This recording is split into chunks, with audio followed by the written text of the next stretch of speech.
Okay, welcome to part 4 of the social regulation of emotions. This video lecture took me so very long to make, so very long to put together and then to shoot. And I haven't edited it yet, but I imagine that's going to be fun.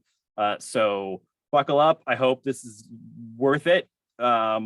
So I'm tired now, and so let's do this. Do it together, us together. So this is our third model of emotions. It's the emotional work model is what we're going to be talking about. So it comes hot on the heels of the interactionist and organismic models. A quick note, the emotion work model is not meant to be a replacement for the other two. Just like the interactionist model builds on the organismic, the emotion work model builds on the other two. So the emotion work model is intended to help give us a broader, fuller understanding of how emotions operate. It's not meant to say, all right, these other two perspectives are irrelevant. They don't mean anything. No, these other perspectives are foundational. They're necessary. It's just that the emotion work model says there's some more stuff that we need to add to our understanding. And so here's that stuff. So we're building. We're building. So major influences, I'm not going to go into much detail here, but two main influences are Erving Goffman, who actually popped up when we talked about the interactionist perspective. He was really foundational.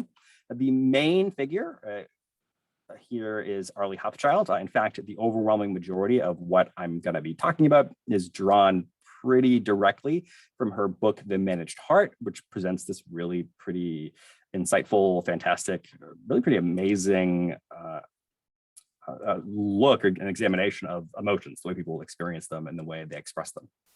Really important piece of work. Also, the only person that we've talked about so far that is still alive and that I have met, and she's pretty cool. So, yeah. So we're going to look at 3 broad sections. So first is called feeling rules. Second is going to look at following feeling rules. And third is enforcing feeling rules. You might notice a pattern here. Feeling rules pops up again and again. The concept of feeling rules is our main concept. Everything else is really built around that. There's going to be a lot of other things that we're going to be discussing, but that's really the thing that binds all the rest of the argument together. So having a solid sense of what feeling rules are is really going to matter quite a bit. It's going to help quite a bit with understanding the entire lecture. Before I jump into the actual argument, though, I want to just give a quick heads up that you want to be keeping the basic concepts that we've been discussing throughout all of our conversations about deviance. You want to keep those basic concepts in mind. So things like conformity, norms, deviance, punishment, agent of social control, all those different things. The entire conversation that we're going to have about emotions here are essentially just these concepts applied specifically to the realm of emotions, to feelings. So we're not really discussing anything different. We're really just applying these existing concepts to this new area, how we feel. So let's jump right into this main concept, the concept of feeling rules. And what we are dealing with here is we're trying to answer this question, we're trying to approach this question of how are we supposed to feel? We often like to think of our emotions as our own, that we feel what we feel. If I have an emotional reaction to something, that's okay. That's how I feel. That's how the situation or the experience resonated with me. And that's who I am. And that's all okay. However, we aren't really allowed to just feel whatever we feel. We might like to believe that we have the freedom to experience the emotions that we want to experience, to have the emotions we want to have, or not that we necessarily that we want to have, but that just come naturally within us. But it's not quite as simple as that. The world doesn't work quite in it's quite a straightforward way.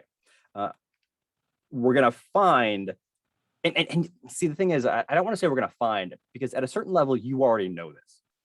It might not be fresh in your mind, but you already know that emotions can be wrong, that people can feel the wrong thing, at least from a social perspective, right? I'm not saying that your emotions in particular are wrong, but that you're already aware that there are times when people can be said to be feeling the wrong thing. I think a lot of people hear that statement and they recoil from it. No, I don't think, I would never say somebody's feelings are wrong. I accept and validate people's emotions.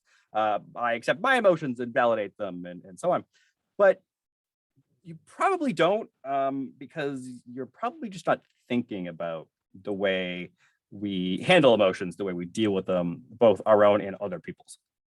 So from a social perspective, from a deviance perspective, yeah, emotions can be deviant and emotions can be wrong. And we can be punished for them, and we can punish ourselves for expressing and feeling the wrong thing.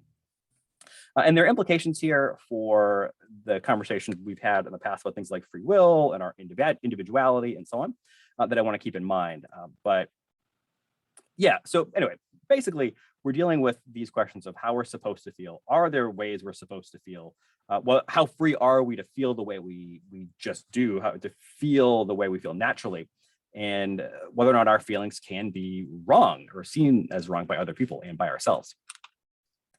And so I want to really start with the opening line from the Feeling Rules chapter of Hochschild's book, The Managed Heart. So the very first line of that chapter is, since feeling is a form of pre-action, a script or moral stance toward it is one of culture's most powerful tools for directing action.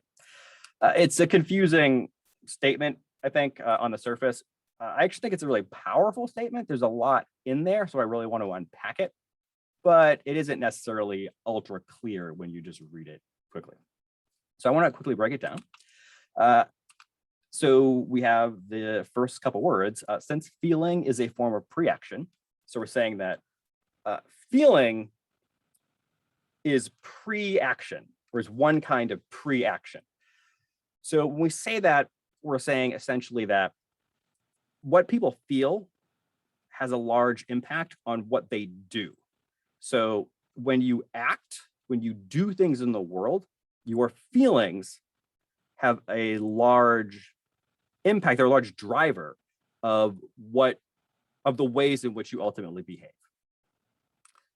A script or moral stance toward it, meaning feeling, is one of culture's most powerful tools for directing action. So again, feelings play a large role in determining what we do or how we behave. And cultures, societies, and this is nothing new here, cultures, societies, social groups, whatever, want to regulate our behavior. And since feeling drives behavior, societies need to shape feelings in order to regulate that behavior. If feelings shape action and societies want to shape action, well, then societies shape emotion in ways that lead to the so-called correct action. I do not mean this in some weird conspiratorial way where there's some council of people sitting around saying, all right, we want people to feel sad during these times and happy other times. It's not like that. It's not some conscious thing that some cabal came up with one day. This is stuff that just evolved naturally over time as societies developed and changed. So, when I say it is in society's interest to regulate behavior, all I'm saying is that the societies perpetuate themselves, they continue themselves in many ways. One of those ways is through the regulation of emotions, so that emotions lead people to act in the correct ways. I feel like I'm talking myself in circles here. But again, feeling shapes what we do. Societies want to shape what we do. So society has an interest in governing or regulating how people feel to have influence on what people are ultimately doing. And that's a weird thing to think about. We think of our emotions as ours, like I feel the way I feel. Don't I just have my own feelings? Don't I just have my own emotions, please? All these lectures I've talked about how we can't do what we want because society's always telling us that we have roles and norms and blah, blah, blah. Can't we just have our emotions? No, sorry, you can't, at least not completely. Because there are socially, from the perspective of society, correct emotions. Let's do a little quiz. All right. Wedding party. How are you supposed to feel at a wedding party? You're supposed to feel happy. Now, does that mean you're supposed to be relentlessly happy the entire time? No, there is some wiggle room here, but not much, right? In general, happiness is supposed to be the emotion you're supposed to be feeling. If you're one of the people in this photo and you're feeling sad, you better smile in this picture, because even if you really are sad, you better act happy, because that's what your job is in that moment. What about funerals? You're supposed to be sad at funerals. Universally, no. I mean, there are moments at funerals where it's appropriate to laugh and smile and tell stories about someone who's died and so on. But it's in a very emotionally regulated way, where the central emotion, though, is sadness, grief, space to mourn, and so on. If that's something that probably don't think about a lot, but that's the expectation. You go to a funeral, you are expected to act as if you are sad. You're expected to act in very subdued ways, and that's just what's considered correct. That's just what's appropriate, right, for the setting. If you're in a class, you're essentially supposed to be somewhat neutral. Now, can you be happy? Sure, but you have to be like quietly happy. Can you smile? Yes, but it can't be over the top. Really, you need to be somewhere close to neutral. Emotions really need to be kept in check. Next time you're sitting in a classroom, look around at all the people sitting in that room. Some of them have gotten amazing news that day. Some of them are having amazing lives and everything's going perfectly. Some of them are horribly depressed. Some of them are experiencing incredible tragedies, and other people are in the middle of long periods of time where nothing is going on. And yet you see a room full of people, all of whom are essentially expressing the same emotion, which is just kind of flat, affect, neutral. People look the same, essentially. They're expressing the same. As there's a very narrow range of emotional states that don't reflect what people are actually feeling. And there's a reason for that, right? It's because the situation calls for a certain type of emotional expression. And so these rules that govern how we're supposed to be feeling are called feeling rules. The definition I'm going to give you here are social norms governing how members of a social group are expected to feel in particular situations. So there's an expectation for how one is supposed to feel emotionally, the emotions you're supposed to experience in particular situations. In other words, feeling rules tell you what the correct emotion is. And if you, again, I think a lot of times the reaction is this visceral kind of, no, I feel what I want. Well, think about times when, think about, from moment to moment in any given day where you are right now, probably. Think about times when you have an emotion that does not align with the situation that you are in. Do you express your emotions when they're wrong, when they're inappropriate? And what happens if you do? So let's think about funerals. So funerals, we're supposed to feel sad, right? Bunch of people at a funeral, they all look sad. Somebody's died. People are grieving. Not a surprise. This is exactly what you expect to see at a funeral. Internally, that's what this thought bubble is going to mean throughout this lecture. So the speech bubble is going to be what people are expressing. So these people are all expressing sadness. And this thought bubble is what this guy is feeling, what he's really feeling. So everyone around him is sad. He feels sad. He expresses sadness. No violation of the feeling rule. Everyone is following the feeling rule. He is following the feeling rule. Everything's fine. Different situation. What if he is at the gravesite and instead of feeling sad, he actually is in a good mood? He feels happy. Now, that seems weird, right? He's at a funeral. Is there something wrong with him? Why is he feeling happy? Well, why not? People don't always feel relentlessly the same emotion constantly. People's emotions move in all kinds of different directions. Maybe he didn't know the person who died very well. Maybe he wasn't friends with them. Maybe was, but really mourned and was grieving earlier, or some thought just popped into his head and that was made him feel good, whatever. But for whatever reason, in that moment, this guy felt or feels happy. The fact that he is feeling happy does not change the fact that the expectation is that he will be sad. So he is feeling happy, but the feeling rule is that you are supposed to be sad. And so he is going to act as if he's sad. So in this case, there's no violation of the feeling rule, because the feeling rule doesn't actually really tell you what you need to genuinely feel, because no one else can tell what you're really feeling. Like, we don't know what people are actually thinking. Like, we know what people say, but we don't know what people are thinking. So people can say things that are not true. Well, people can also express emotions that don't reflect what they're actually feeling. And that's enough. If people are acting appropriately, so you're at a funeral, you're feeling pretty good, but you act as if you're sad, you're not violating the feeling. Now, if people knew that you were happy, it might be a different story, but they don't, because we can't look into other people's minds. We can't see how other people feel or what they're thinking. So what we're really thinking about here, to follow the feeling rule, means to be demonstrating, to be expressing the correct emotion.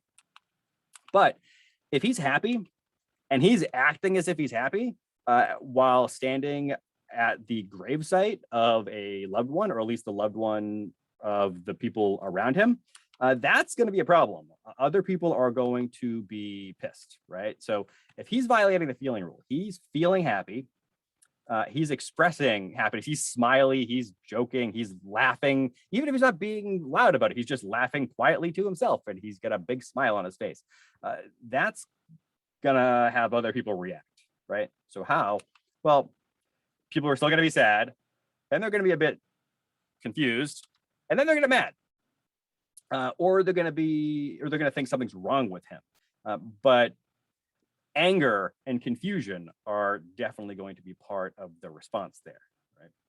It's you're not supposed to act as if you're happy, even if you are. When you're at a funeral, the people around you, again, will get angry with you. So your emotion might be happiness, but to express your true emotion there, is to invoke the anger of other people, and is to lead to be punishment is to lead to punishment. Yeah, that's how the order of words go. Okay, got it. But usually in situations like this, everyone just follows the rule. So if you're at a funeral and you're not feeling that bad, maybe you're going there to support somebody else, maybe you're doing that whole drop in, like your friend's aunt passed away and who you never met and who your friend wasn't particularly close to, but you're going to be supportive, and maybe afterwards you're going out with other friends and you're gonna have a great time, so you're in a good mood. Once you walk into that funeral home, or once you walk to that temple, or you get to that grave site, you turn off that whatever other emotions you're feeling, and you express sadness, sympathy, grief. All right, regardless of how you're actually feeling, you're probably gonna just follow the rule, because that's what people do. And I don't want to just pick on this one guy here. In a situation like this, a lot of people are probably not expressing the actual emotion that they're feeling. We do this constantly. There are probably, in any given crowd of people at a funeral, standing at a gravesite, there's probably a whole bunch of people who are not experiencing the correct emotion. Maybe this is the priest who actually, in this, this is a stock photo, but this guy actually looks bored, and it's not surprising. I mean, this is a priest. He's probably does how many funerals every week, or how often is he at funerals? They probably become a bit routine for him after a while. So he's probably going to have moments where he's just like, he's fairly disinterested, and not in like a bad way, but just, like, he's around a lot of funerals. So he's probably, maybe he's not feeling particularly terrible at that moment. Maybe this little girl has intense social anxiety, and she's in a crowd, and all she can do is think about, oh, what if I mess up? What if I make a mistake? So she's just deeply anxious. She is a teenager and is just annoyed, doesn't want to be there. This kid is very young and doesn't really understand what's happening, but he's not in school, and that's good, and he's happy about that. So, but he knows, he's picked up on the social cues from everybody else, that he's supposed to act as if he's sad. So you can be in a whole crowd full of people, all of whom are acting as if they are very, very sad, and have that not necessarily be the case. Would be stunned if you yourself cannot come up with examples of either times at weddings or funerals or other sorts of situations, baby showers, whatever, a friend tells you good news about their own lives, whatever, where you suppress your actual emotion and express a different one. So a whole bunch of people, and I'm sure many of them are sad, but not all of them are going to be sad, but they are going to act sad, okay? Because they need to, because if they don't, they're going to get in trouble one way or another. Because in reality, what do we actually know about how people are really feeling? Well, we don't know. We can't tell. There are signals around us. We can tell if somebody looks like they're sad, if somebody looks like they're happy, but we don't know for sure. So you are following the feeling rule if you are expressing the correct emotion. Doesn't matter if you're feeling it or not, because people can't see what you're actually feeling. We only have these external signals of how you're feeling to judge what emotion you're experiencing. So if we go back from a question from earlier, I want to just again go back to this question of what does imply about the idea that our emotions are our own. So if initially I started saying, all right, your emotions are deeply socially regulated, your emotions can be wrong, and your reaction that was, no, my emotions can't be wrong, that's ridiculous, it's insulting, and so on. Well, how did you react when I asked you to imagine somebody acting really excited and happy at a funeral? They're at the graveside and they are feeling great, so they start laughing out loud, or they are beaming with a smile. Is that okay? Is that an okay thing to do, or is that not okay? Well, if our emotions are our own and we are free to really feel how we want to feel, or we should be free to feel how we want to feel, then there shouldn't be any issue. There shouldn't be any problem with somebody being very smiley and happy at a funeral. But if there is something wrong with that, then what does that suggest about our emotions and whether or not they can be right or wrong or appropriate or inappropriate?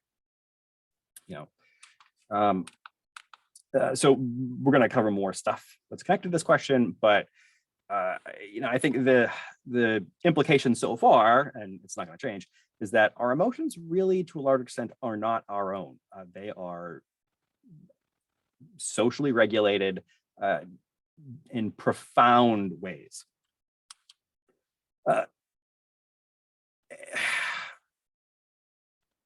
And there are a lot of aspects of our lives and aspects of the world that push us to following the feeling rules. It's rare that we violate them.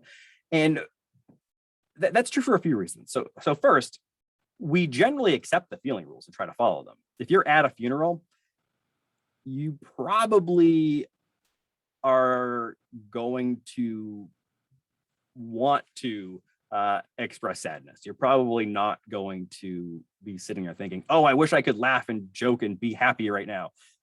In your mind, you're probably going to think, no, it wouldn't be appropriate. I am the right thing to do is to feel, or at least appear to feel sad. We generally accept the feeling rules. We generally ourselves think of them as correct. And we react poorly to people who violate feeling rules, and we will punish them. And so regardless of how much you feel like other people's emotions are valid, no matter what, in practice, probably don't believe that quite as much as you think you do. And we tend to become upset with ourselves when we violate feeling rules. So it's not just other people that can say that your feelings are wrong. We often tell ourselves that our feelings are wrong and that we get upset with ourselves. Now, there are exceptions. There are times when when there are spaces where we can express the emotions that we're really feeling, but those don't tend to be very public. Those don't tend to be very social spaces. Those tend to be spaces where we're either alone or with intimate friends or family or just people that we are very close to. So there are times when people can really express what they're actually feeling. That's absolutely true. But I'm not talking about those times. I'm talking about the majority of the time when we're out in public and around people who we're not intimately close with. So what do we do then? If there are these feeling rules, we very often are going to have our feelings not be in alignment with them. What do? Right? We have all these expectations imposed on us. Well, what do we do as we move through our days and our emotions don't fit the situation? In other words, what do we do when our feelings are not aligned with the feeling rule? Well, so we could just express the feelings that we're experiencing, right? That's one option. You're at a wedding and you're really angry about something, and so you act as if you're really angry. You're at your niece's birthday party and you are really upset about a recent breakup you had, and so in the middle of the happy birthday song, you let yourself break down crying. Whatever we're talking about here. But you probably won't do that. We very rarely do that. And when we do violate feeling rules, we tend to feel bad about it. We overwhelmingly just try to follow the rule. That's what people just do. Now, there are times when people don't. We'll talk about that. But we overwhelmingly accept the feeling rules and act in accordance with them. So why do we do that? Well, a couple reasons. So first, we don't want to upset other people or get them upset at us. We understand that the way that the emotions that we express signal things to other people. They imply things to other people beyond just how we feel. And sometimes what they communicate, what they signal, can be upsetting to the people around us. So for instance, if you are at a funeral and you are feeling happy and you express happiness, that's going to make the other people around you feel bad. It's going to make them feel like you're minimizing their loss, that their loss doesn't matter, that you don't care about the person who died, that you don't care about the people that are around you and their feelings. Now, is that true? Not necessarily. I mean, you might care deeply for the people that are around you. You might be very aware of their sadness, and you might be very sympathetic and empathetic to them, but still in a moment or moments feel good. You still need to suppress it, though. You still need to act as if you are sad, because you will upset the people around you. And you'll also probably feel pretty bad about yourself afterwards. You probably won't feel too good about the damage you'll feel like you'll have done to the people who are around you. Let's take a little more. Let's look at a more specific example, right? Let's delve a bit more deeply into something that's a bit more realistic, right? Not something as broad as just like you're at a funeral. Let's think about loss of a parent. All right. And so one of the great things about Arlie Hochschild's book, The Managed Heart, is that she brings in a lot of very detailed quotes from people that she's interviewed, from people that she's talked to, describing their reactions to things, their emotional reactions to things. And getting people to talk in detail about their reactions, not just, the surface, what they express to other people, but to really talk about it. And so there's one instance where she talks about a woman who lost her father. Her father died. This is not the entire quote. I have blocked most of it. And we're going to look at the whole thing, but let's just start with this first line. The death of my father brought a mixture of grief and relief. So her father dies, and her immediate emotional reactions are she feels grief, but she also feels relieved. Now, how would you react if someone told you that they were relieved that their father died? So you're in a conversation with somebody, and they say, my dad died yesterday. Your reaction is probably going to be, oh, they're sad. I want to comfort them. I want to be supportive. This is someone that I care about. And so you go into that mode, that taking care of people mode, or however it is that you react in those situations. But you're probably going to be concerned, and you're probably going to be convinced that the person is upset. But then they say, I feel so relieved. My dad died yesterday. Oh, God, I'm so relieved. Whew. It's under so much stress. Relieved. You're probably going to be confused at that point. the person openly expressing relief for you as a listener is probably not going to be something you're going to take as, oh, I am just receiving this one bit of information that she in this one moment feels relieved. No, we interpret the expression of relief in much broader terms. So if she says she feels relieved, we're going to assume something about the relationship she had with her father. So for instance, she probably didn't like her dad, maybe. Do we know if she liked her dad? No, we don't. But if she says she feels relieved that the guy died, we're probably just going to assume that she didn't like him. So we're going to assume maybe that something about the relationship, or maybe something about her. Maybe my friend is just a monster, because who is relieved when their father dies? Who openly expresses relief when their father dies? That's, again, we take people's emotions as reflections of other things, as indicators, as signs about the quality of the relationship with another person, who they are as a person. And someone who says that they feel relieved when their father died, we are generally going to jump to the conclusion of there's a real problem with their relationship, or there's something wrong with this person who's sitting in front of me who was feeling relieved. So people will get upset with us, or they could get upset themselves. I mean, this person, if you are this guy, you're going to be confused. The conversation isn't going to just end there. You're going to be wondering about your friend forever. It's not like this conversation is going to happen and then you're going to move on with the rest of your friendship forever. You're always going to be wondering, what the hell is the deal with why she's relieved that her dad is dead, right? This is going to need some explanation, or you're always going to have concerns about who is this person in front of you right now, because we don't expect that. We don't expect people to feel relief, or at least to not express relief. So we try to follow the rules because we don't want to upset other people or have them get upset with us. But also it goes deeper than that. We also accept the feeling rules as correct. If our feelings don't match the situation, then we likely see ourselves as the problem. So in this picture, so I intentionally chose, just for a kind of silly contrast, two people who were very happy and jokey, to contrast with this whole conversation about the dad being dead.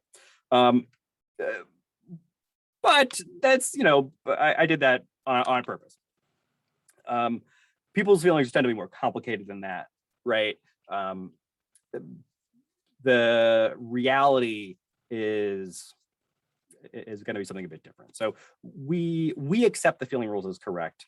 If our feelings don't match the situation, we likely see ourselves as the problem. So if I feel relief when my dad dies, it's not just my friend who's going to be weirded out by it, I think something's wrong. I'm probably going to think something's wrong with me too. And so we see that if we go back to the full quote. This woman had much more complicated feelings than just feeling relief. So the death of my father brought a mixture of grief and relief. Let's see the complete quote. So, taking care of him and my mother required that I move them out of their home, rent an apartment, and start housekeeping for them, while my own family, my husband and 3 teenagers were home. This was my first long separation from my husband and children. My nerves were raw. My dad seemed never to sleep except in the daytime, while my only time for sleeping was at night. I didn't give much thought about what I should feel, but I felt bad and guilty to be relieved and sorry at the same time. I handled my feelings by simply asking my dead father for forgiveness and by accepting the fact that I was weak. So her father dies. Her natural, immediate emotional response is grief and relief. Then she explains why she felt relief. Well, she had to, in order to take care of her mother and father before her father died, she had to move away from her husband and her 3 kids. She had to rent an apartment, which is expensive. So she's away from the rest of her family. She's renting an apartment. She's not sleeping. The only time her dad sleeps is during the day. She could only sleep at night, but she couldn't really sleep at night because her dad is up all night. So she's exhausted. She's tired. She's alone. She's got this incredible burden on her. And then when that goes away, of course you're going to feel relief. It's perfectly reasonable to feel relief in a situation like that. It doesn't mean she didn't love her father. It means that she just can go see the rest of her family. She's not spending who knows how much money on an apartment. She's able to sleep. She's able to exist, function as a person. So she has very real reasons for feeling relief. It doesn't mean she didn't care about her dad. And she seems to know this, right? So it's clear here that she knows that there were a lot of burdens placed on her. And so it makes sense that she would feel relief. But her feelings about her feelings, right? So she feels grief and relief. But then when she feels that relief, she reflects on that sense of relief and she feels bad about that. So I didn't give much thought about what I should feel. So she wasn't thinking, how should I feel? But I felt bad and guilty to be relieved and sorry at the same time. So when she says she feels bad here, she's not saying she feels bad about her father dying. She feels bad that she felt relief. She was sorry that she felt relieved. Even though at some level, she seems to understand that, of course, she's going to feel relieved, because why wouldn't you feel relieved to an extent? Doesn't mean that's the only thing you're going to feel. But yeah, of course, you can feel relief, but still, she is sorry about it. She feels like she failed her father. I handled my feelings by simply asking my dead father for forgiveness. She feels like her sense of relief is a failure. She has failed her father. And that her sense of relief is a sign that she's weak, right? That she shouldn't have felt relief. That despite the fact that she no longer had to do all of these things, that she had her life back, that relief was inappropriate. So again, even though she's aware of the burden and aware of the fact that, of course somebody's going to feel relief in this circumstance, she still feels like she did something wrong. She actively harmed her father. So her father dies. She feels a combination of sadness, but also relief. And then she feels shame and bad, not directly because of the father, but these emotions are in response to feeling relief. This leads her to feel like she really harmed her father and is asking for forgiveness, and for her to decide that she's weak. So, again, she is feeling bad about the emotions that she experienced, which is weird because isn't it good to feel relief? Isn't it good to feel good things and bad to feel bad things? If so, then why is it a problem for her to have felt relief? Like, why does she think she's a bad person? Well, because it breaks the rule. She's not supposed to feel that way. Let's take another look at one of these quotes, break it down again. This one is about the loss of a husband. So this is a wife has lost her long-term husband. So they were together 11 years, she says. So she says, when my husband died, I thought I should feel a great sense of loss and grief. I should have felt this. Instead, so there's what she should have felt, and then there's what she did feel. Instead, I found a sense of freedom at being able to do as I pleased and to make decisions about my life without having to consult him or face anger or hurt feelings if I went against him. So I should have felt great sense of loss and grief, but instead I felt freedom. Next statement tells us how she reacted emotionally to that natural emotional response. I felt really guilty about this. So she feels free and then feels bad about the fact that she feels free. To deal with that disconnect, she put aside all emotions connected to my husband, acting as if he existed only in some dim memory. In fact, I could remember very little of the 11 years we spent together. So in order to deal with this, not deal with her emotions at the loss of her husband, but deal with her emotions about her emotions, so deal with the guilt. She suppresses her memory of the time with her husband. She puts it out of her head, which is another kind of loss. She loses that time. Just because she felt freedom at her husband passing away doesn't mean that she didn't love the guy, or doesn't mean that she wanted him to die or anything. But because she feels this guilt, she feels this pressure to take her entire memory of that time and just shove it aside and to give it up, essentially, to sacrifice it. And she says, I couldn't tell anyone how I felt. I couldn't tell anyone how I felt because presumably they would have judged her very harshly for it. If people expect you when your husband dies or when your spouse dies, partner dies, to feel sad. And if you tell people, no, I feel free, people are going to get angry with you. So she didn't tell anyone how she felt. She felt like she couldn't, which is hard because then she can't get any kind of emotional support herself. But she felt like she couldn't tell anyone. And she probably was, as horrible as it is, people probably wouldn't have been too sympathetic with her, which I think is incredibly unfair. And so she didn't tell anybody about it. But what she did do was she proceeded to make a new life with new friends, activities, and experiences. And then she wraps up with what her old friends thought. My old friends, of course, that word of course there is interesting, could not understand this and interpret it as evidence that I had not loved him. So the fact that she did not fall into this deep depression or deep sense of grief, the fact that she went and lived her life was a sign to the people around her, to her old friends, that she didn't love or care about her husband. Which is a pretty serious thing to think about somebody, right? That because she was not devastated by this, she just didn't love him. It just didn't matter, right? And so I'm guessing she lost all those friendships, or those friends thought less of her, or it certainly changed the way they thought about her. But yeah, she wasn't expressing the correct emotions. And so she was judged very harshly for it.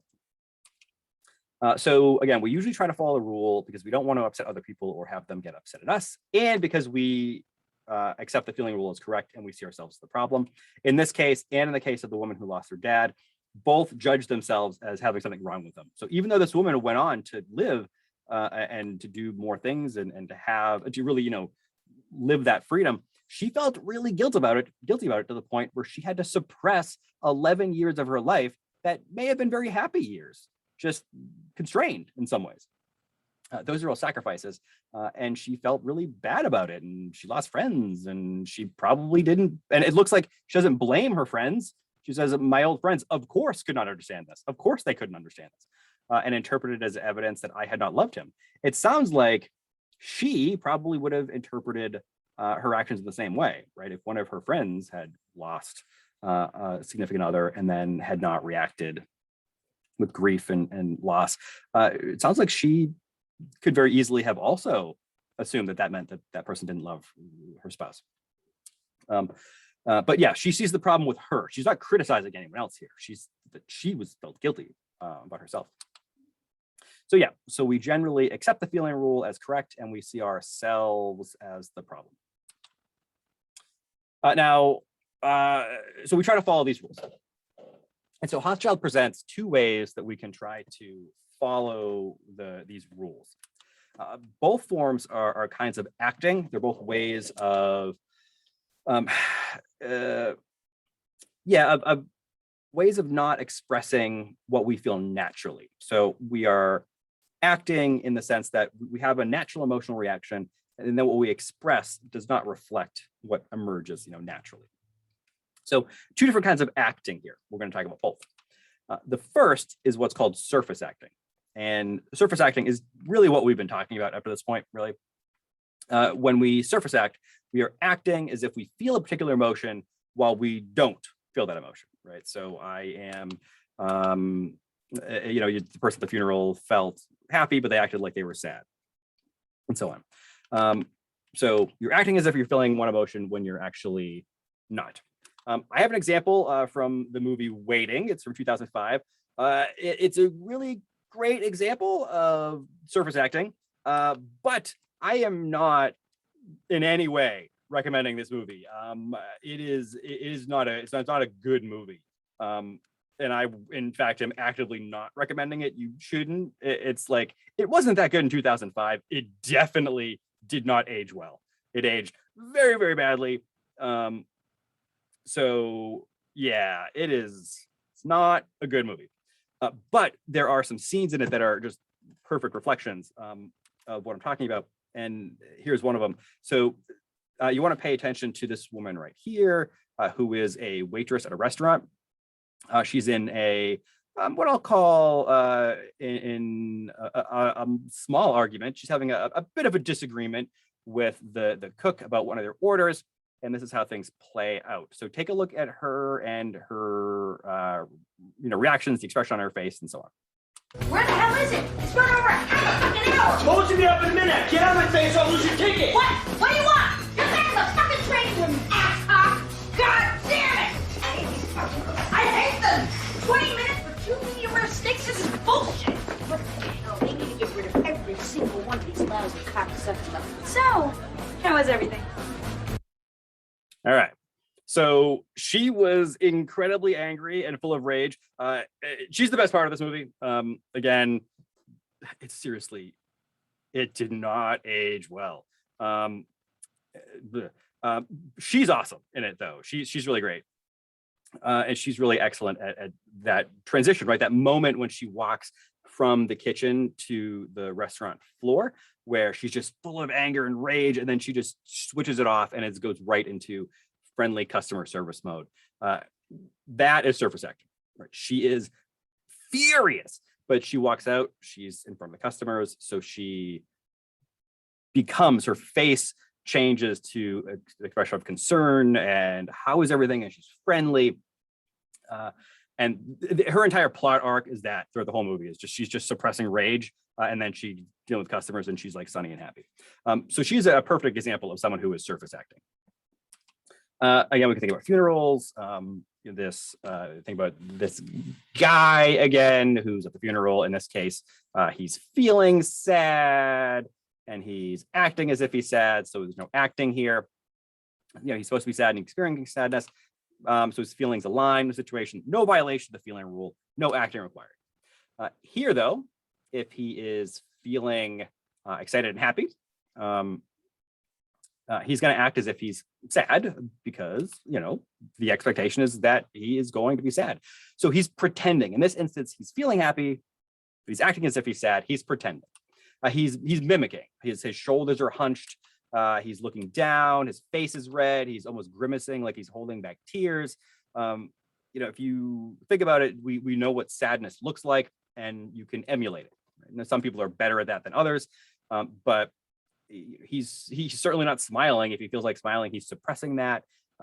He's putting aside good feelings, and he is making it appear as if he is feeling something that he isn't, right? So he's paying attention to his body, he's paying attention to the signals he's sending physically, and he's expressing sadness. So he's acting, right? He is acting. It's not in a malicious way. It's not designed to harm anybody. In a way, it's a lie, I suppose, but it's not malicious. It's in fact, not only is it not an attempt to harm somebody, he's trying to protect people. He's trying to avoid upsetting people. And it's not just him. I would be surprised if he was the only one who was acting. Probably not. It's rare that you're going to be in a crowd full of people and all of them are feeling the exact way they're supposed to be. So there's almost always going to be some amount of acting going on around you. And that's just kind of how things are. And that's fine, right? I mean, he's following the rule. He's being respectful. There's nothing wrong, as everyone else. And no one's violating the feeling rule here. But they're not really experiencing the so-called correct emotion. Another quick example, this time we want to quickly talk about weddings.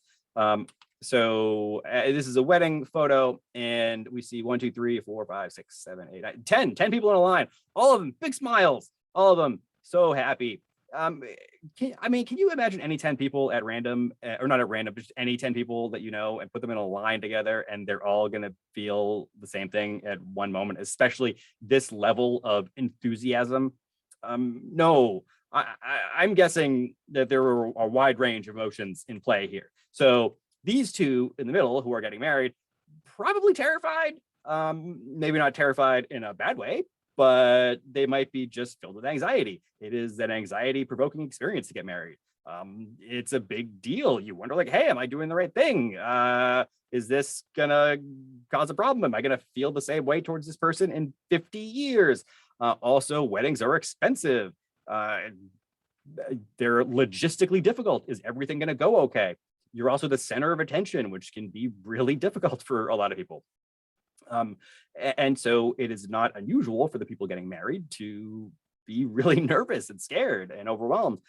But they aren't supposed to express that, at least not publicly, like during pictures. The pictures that people are going to see years later, and say, oh, look at how happy everybody is. Well, that's this facade, right? Maybe they are experiencing deep moments of happiness, but people's emotions shift around. People's emotional lives are complicated. But in a picture for the wedding, you're supposed to look happy, so they're going to look happy. And maybe she's just annoyed. Maybe she's like, I don't even know this person. I'm just here because my cousin got invited and I'm staying with my cousin and I had nothing else to do, but I had to come to this stupid wedding, even though I didn't want to. And I don't even like my cousin very much. Never mind these two jackasses who are getting married. And these two are both sad. One is sad because she's worried about her finances and her job. She's having job difficulty, and her one of her kids is having trouble at school. And so she's thinking about that. And the other woman just had a relationship end. And so she's having a really hard time not feeling overwhelmed with sadness because she's at a wedding where everything's celebrating, like love and all that. And she's just had this loss.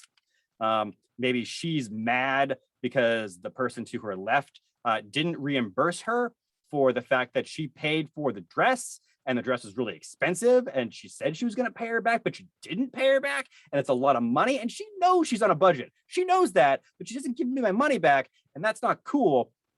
So she's mad, and then everybody else is happy. I don't know. I mean, but in reality, we don't know. I mean, really, we don't know what people are actually feeling, but it's the situation I just described would not be too difficult to believe, as well as many, many, many others. Yeah, I mean, in a line full of smiling people, not all of them are going to be actually happy. That sounded like the shittiest bumper sticker ever. Yeah, I'll have to workshop that one. All right, so that's surface acting, right? Pretending to feel an emotion that you're not feeling. The second kind of acting is deep acting. So still acting, but rather than being at the surface, it's deep. So here, again, this definition, I kind of put this together using a couple different sort of references. Anyway, so the definition I want to give you is deep acting is experiencing an emotion consciously induced by the individual through the use of emotion work. So here, this phrasing, consciously induced, what I'm trying to say there is a person feels an emotion that they themselves create, okay? So you have a good deal of control over the emotions that you're feeling.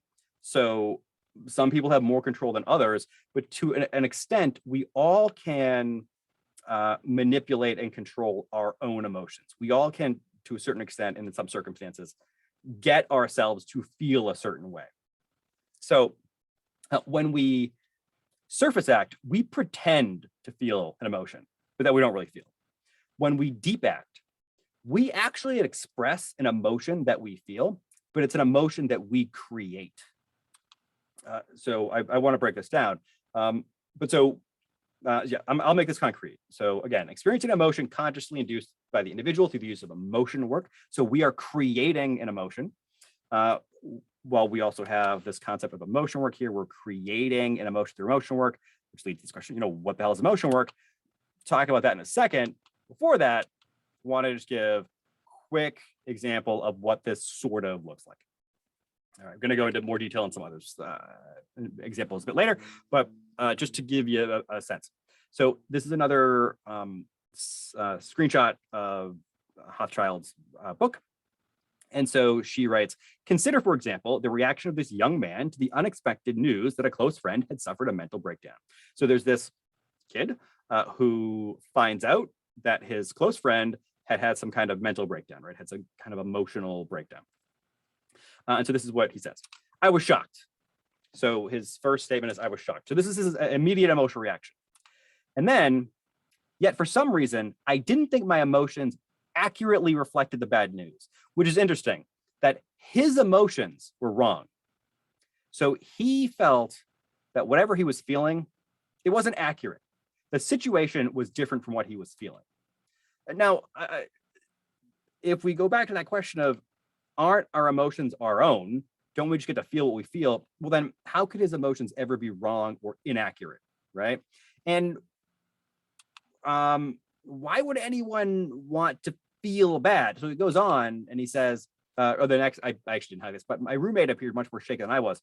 I thought that I should be more upset by the news than I was. So I was not upset enough, is what he's saying, which again is strange. Isn't it good to not be upset? And yet he feels bad about the fact that he doesn't feel upset, which makes sense, right? Because it makes it feel like he's being a bad friend. It makes him feel like he's a bad person. It makes him feel like he doesn't care about his friend. So what he does is he tries to induce a new mental state. I then tried to focus on his state and began to picture my friend as I thought he then existed. And he's doing that with the intention of making himself feel bad for his friend. So his goal is to feel worse than he did a minute before, because he didn't feel like he was upset enough about his friend's troubles. And no one told him that. No one said, hey, you should feel more upset. He came to that conclusion himself. He imposed the feeling rule himself on himself because he felt bad.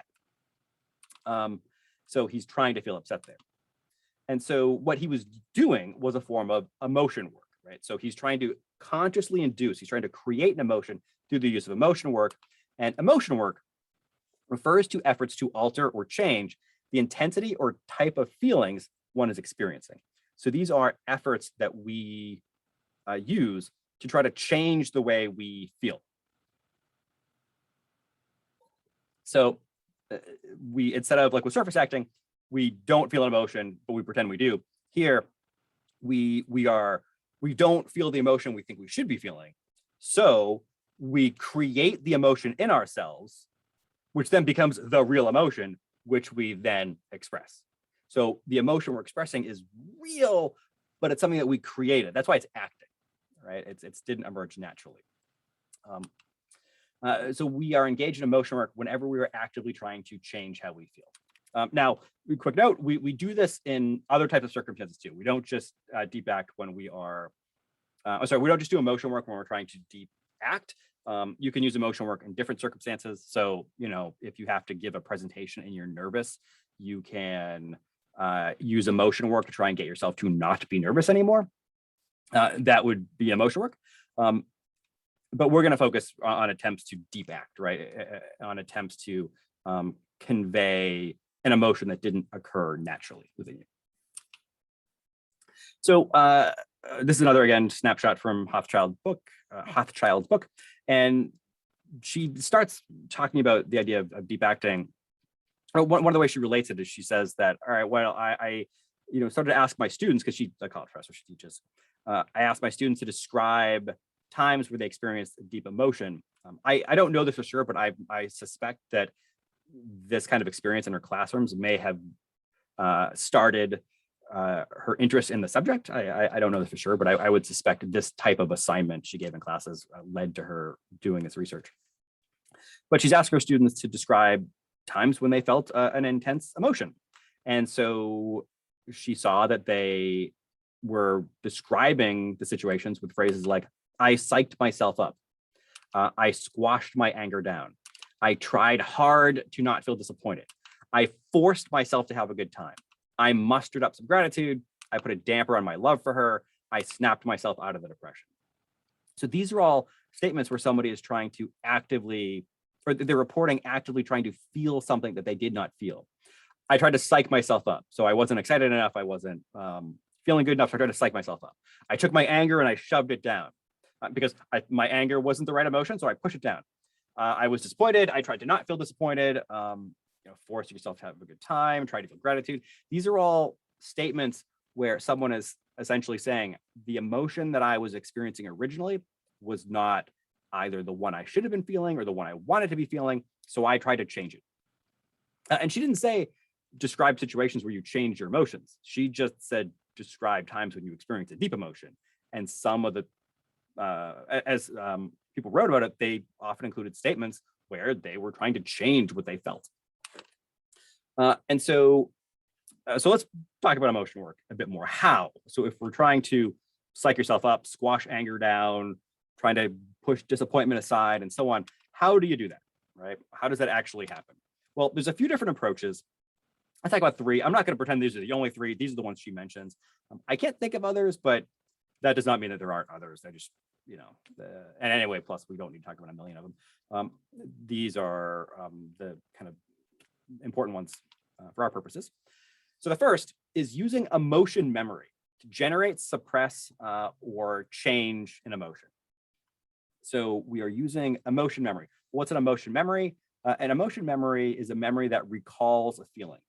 So it's a memory that makes us feel sad, or a memory that makes us feel happy, or a memory that makes us feel excited, or a memory that makes us feel guilty, or whatever. So we can use memories that have lots of emotions attached to them to try to create those emotions within us. So, for instance, we go back to this guy at the funeral. He is at the funeral. He is in a good mood. He's feeling pretty good, but he feels bad about the fact that he feels like he's in a good mood, right? It's not just that he feels happy and he wants to pretend to be sad. I have actually had this experience when my grandfather died, years ago. I was at his funeral and I didn't know him very well. I wasn't super close to him, so I did not feel that upset, but I did feel bad that I didn't feel upset. So I felt like that was a bad reflection of who I was. And so, I kind of like worked sadness up. And we do that kind of thing, a lot. So here, when he feels shame, when he feels bad, he feels ashamed of the fact that he is happy. He feels shame about the fact that he does not feel bad.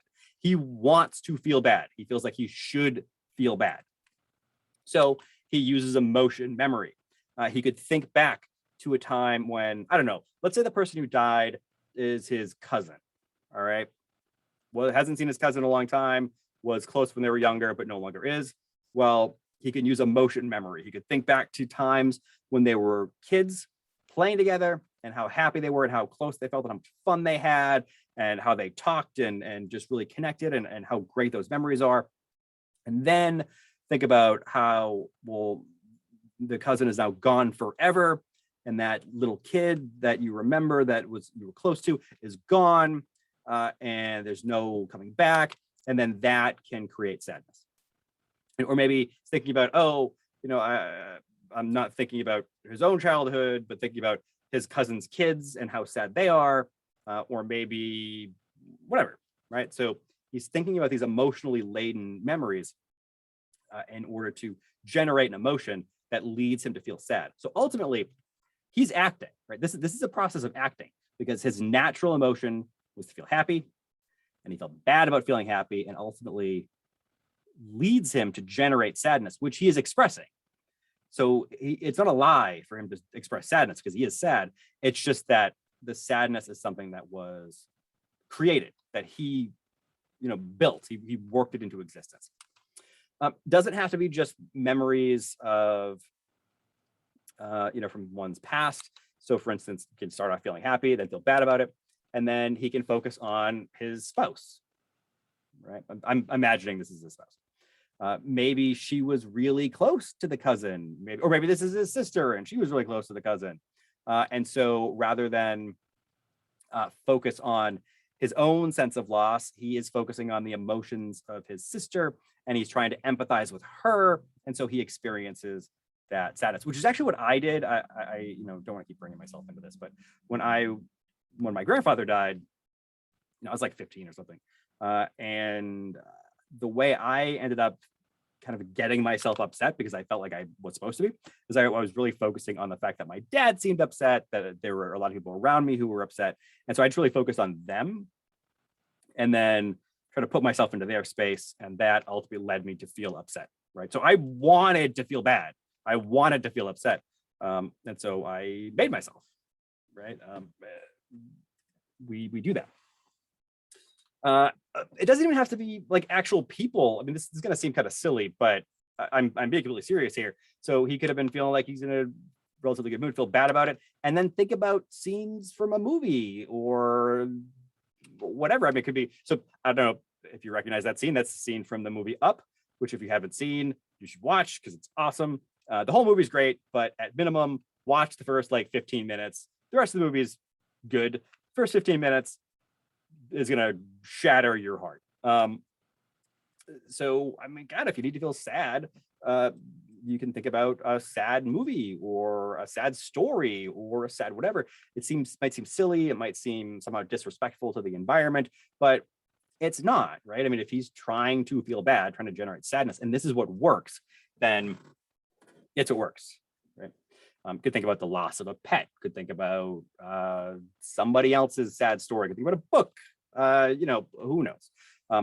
Regardless, it's all emotion memory. It's all using emotionally laden memories or images in your head to try and generate sadness. So the sadness you create is ultimately real. It just didn't emerge naturally. You created it. A second approach, excuse me. So a second approach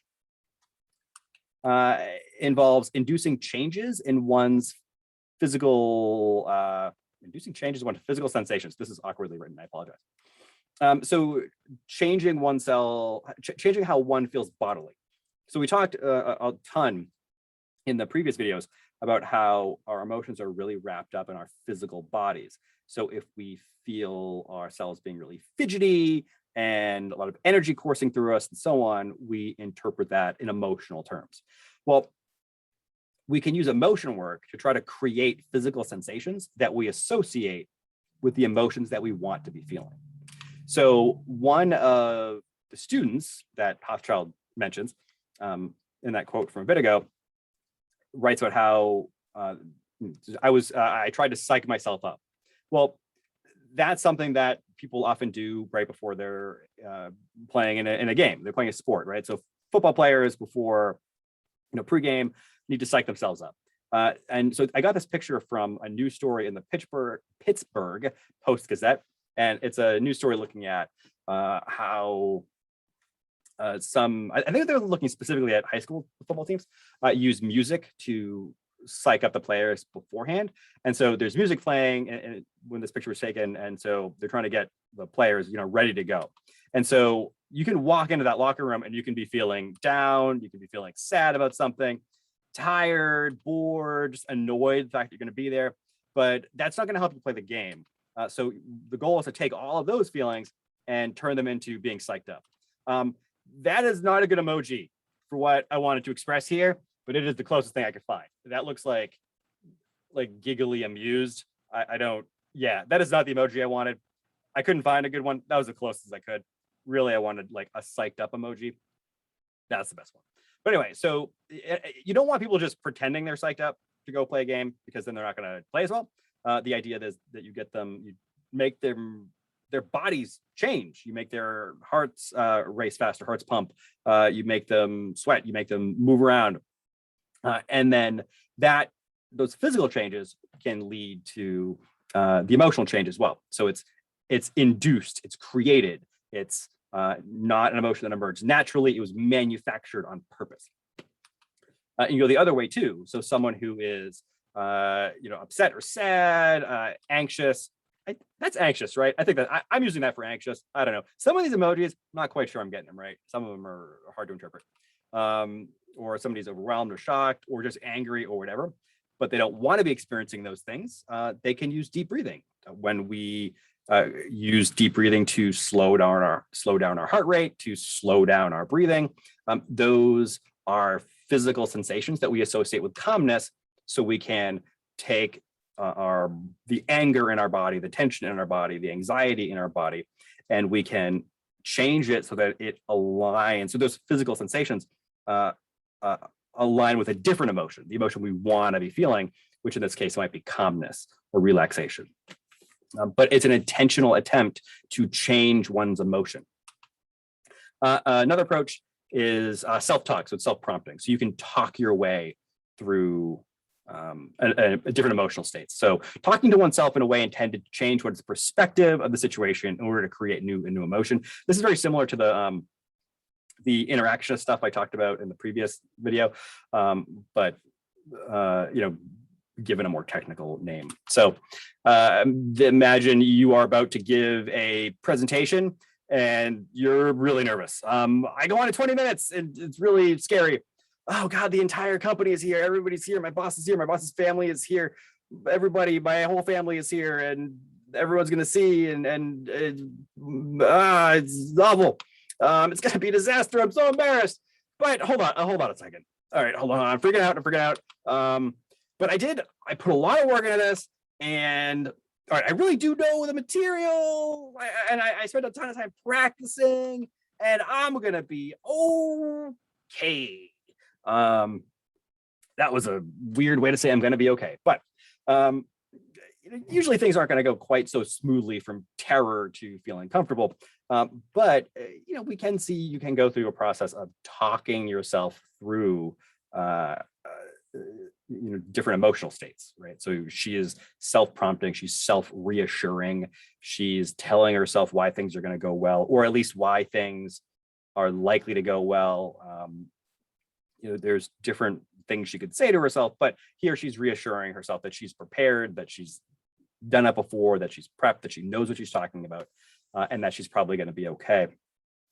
But the key thing is she is talking her way through different emotional states.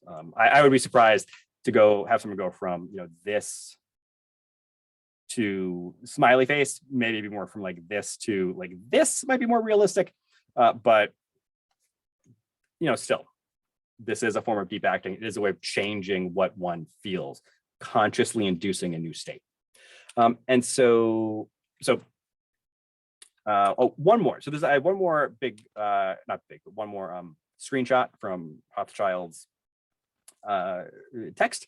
And so this is a quote from an instructor who trains flight attendants, and she actually spends a lot of time talking to flight attendants throughout the book because they do a lot of emotional work. And so this is an instructor who was asked the question, how do you stop feeling angry and resentful toward difficult passengers? So this woman is, I just said woman. I don't know if it's a woman or not. I just gendered this person. That's something I learned about myself right now. That doesn't feel good. Okay, gotta work on that. That's a journey that I need to take inside. But this instructor is asked, presumably while teaching class, how do you stop feeling angry and resentful toward difficult passengers? And I really like this example because it includes a description of this flight attendant's approach to acting appropriately, using everything from surface acting to all the different kinds of deep acting that we have talked about. So here's the full response. So you have a difficult passenger. If I pretend I'm feeling really up, sometimes I actually get into it. The passenger responds to me as though I were friendly, and then more of me responds back. So this is surface acting, right? So starting off acting, I'm gonna just pretend I'm friendly. I'm gonna act like I'm really upbeat. And then that can change what the passenger does. But still, she's, oh my God, I keep saying she. Wow. Ooh, this is, all right. Not good that I'm saying that. That is, wow. Okay, I am sexister than I realized. All right, so surface acting. And then goes on, sometimes I purposely take some deep breaths. I try to relax my neck muscles. That's a form of deep acting, right? That's changing the body sensations in order to align with the calmness that one wants to feel. I may just talk to myself. Watch it. Don't let him get to you. Don't let him get to you. Don't let him get to you. And I'll talk to my partner and she'll say the same thing to me. After a while, the anger goes away. So self-prompting, right? Talking through the emotions, saying, all right, this person is really frustrating and difficult, but I'm not gonna let this person get to me. I'm not gonna do it. I'm not gonna let them get to me, and just saying it. And then trying to use emotion memory here. I try to remember that if he's drinking too much, he's probably scared of flying. It's interesting that the flight attendant is talking about this generic angry passenger as being a guy. So probably not entirely inaccurate. or probably not unreasonable. I try to remember that if he's drinking too much, he's probably scared of flying. I think to myself, he's like a little child. Really, that's what he is. And when I see him that way, I don't get mad that he's yelling at me. He's like a child yelling at me. That's using emotion memory. So imagining someone being like a little kid, this is just a baby. You are thinking about if a baby is yelling at me or a baby's crying, that's not going to affect you the same way as an adult screaming at you or yelling at you or insulting you or throwing a tantrum. So by thinking about this person as a baby, then that can redefine or lead to a new interpretation of the way they are acting, because you are thinking about how you would feel in response to a baby doing the same thing. Like they're like a baby. So you don't get angry at babies the same way you do adults who are drunk on airplanes, right? So this is a description of using surface acting as well as the different kinds of deep acting or emotional work that we talked about with deep acting. So yeah, so people really want to follow the feeling rules. And so we put a lot of effort into following feeling rules, but sometimes that's not enough. There is still the requirement or the social need to enforce feeling rules. So here we can think about when people violate, when people deviate feeling rules, how agents of social control come in and they modify the behavior. In the previous, so looking at surface acting and deep acting, we're seeing people act as their own agents of social control, they're regulating themselves. But we can also think about the way others regulate our emotional responses, as well as how we regulate the emotional responses of others. So enforcing feeling rules. So Hochschild spends a bunch of time talking about what she calls rule reminders. And this is the main thing that I want to focus on. These aren't the only ways of enforcing feeling rules, but they're the ones that are particularly relevant to us, and they're laid out pretty well. And so I figured this would be good to talk about. So rule reminders, these are the ways in which people, whether intentionally or unintentionally, because this can happen entirely unintentionally, signal to others that a rule is in effect and should be followed. So ways in which people, whether intentionally or unintentionally, signal to others that a rule is in effect and should be followed. There are three types that she talks about: calls to account, claims, and sanctions. And I'll go through them one at a time. Accounting. So to account for something, we can use the term accounting and use it in different circumstances other than just emotions. It's actually a concept that comes up in other sorts of situations as well. It's a really useful one. But we're going to think about it in terms of accounting for emotions. So to account for something is to explain it or justify it. So if I offer you an account, it's sort of like offering an excuse. I'm accounting, I'm explaining a thing that happened. So when people's emotions violate feeling rules, so when people's emotions don't align with how they're supposed to be, like if people's emotions don't fit the feeling rule, in order to not be punished, those people have to explain, they have to justify their emotions. They have to say, yes, I understand that my emotions are not what are considered normal or what are considered appropriate in the situation, but here is why, in my case, that's okay. And so the rule reminder is really a call for an account. This is when one person demands that another person account for something else. So in other words, one person sees another person breaking a feeling rule and they demand an explanation. They want to know why you're breaking the feeling rule. Described in this abstract way, I can imagine, like, why I can imagine people hearing me say this thinking, what kind of a horrific person would ever demand that someone else justify their feelings? Because it sounds terrible, but it happens all the time, and you do it almost certainly without realizing it, or maybe you do realize it, but you're just not thinking about it now. It happens lots of different ways. And once you see an example, I'm guessing this is gonna seem less kind of foreign or alien to you. Let's think about an example. So you've been working in an office for a few years. So you've had this office job for a few years, and there's suddenly an opportunity for a promotion. Somebody retires, a new position gets created, whatever. There are two people who are up for the promotion, you and a coworker. All right, you're that dude, your coworker is that lady. All right, so you're this guy.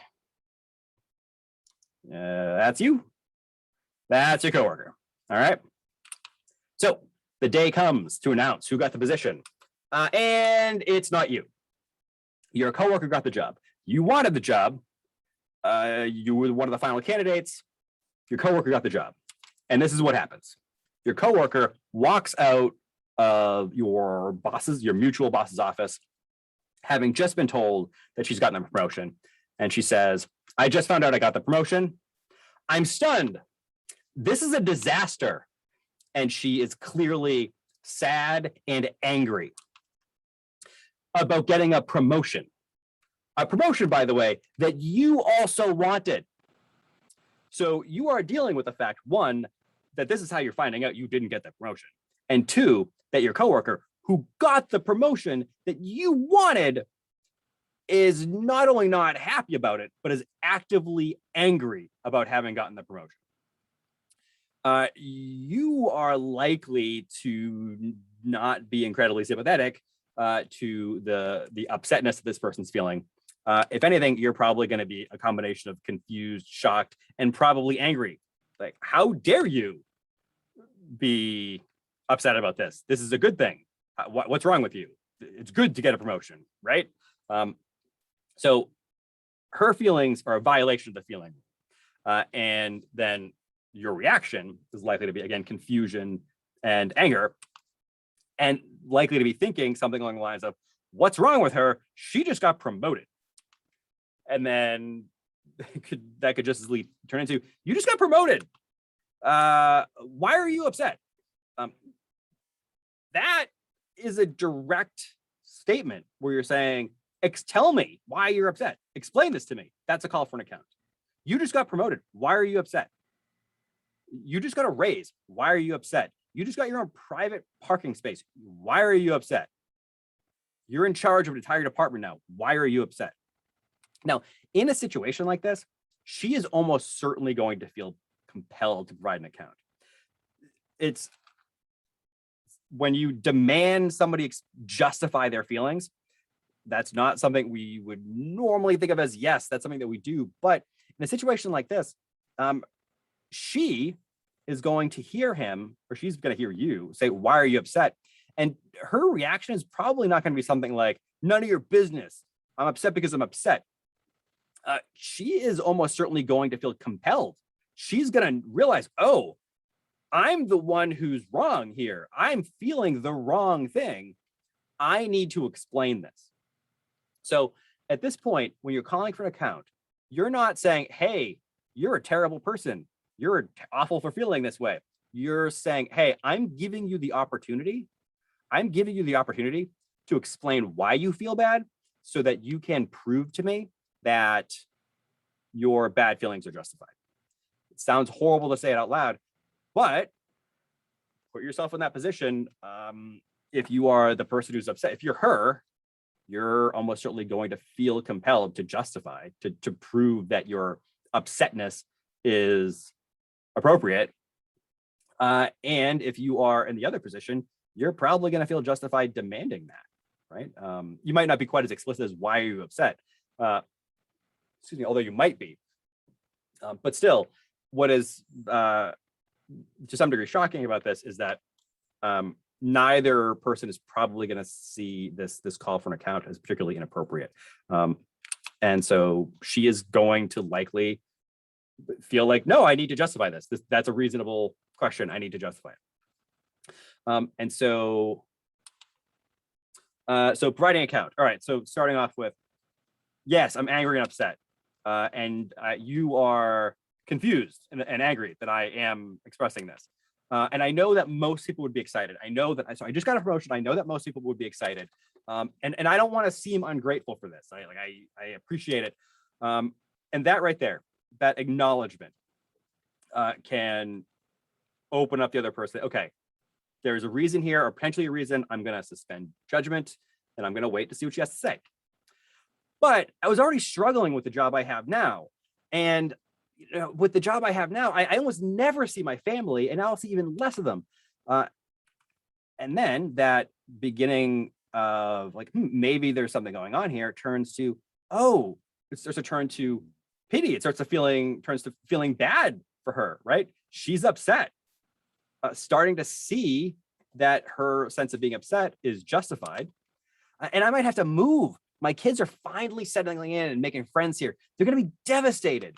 And then at that point, once you've heard the explanation, all of a sudden, not all of a sudden, but your emotions are going to move towards being sympathetic and feeling bad for her and being reassuring and all that, because now it makes sense why she feels bad. And so now you're like, oh yeah, that makes sense. I'm really sorry that you're going through that. That's really hard. The thing is though, the sympathy and the support is not purely in response to her feeling bad. The offer of sympathy and support only comes when the other person demonstrates that they are upset for appropriate reasons. So we don't comfort people who are upset if we don't think that they deserve to be upset. In this case, she has to prove that she is worthy of sympathy, worthy of support. And that's, again, this is a very common sort of thing.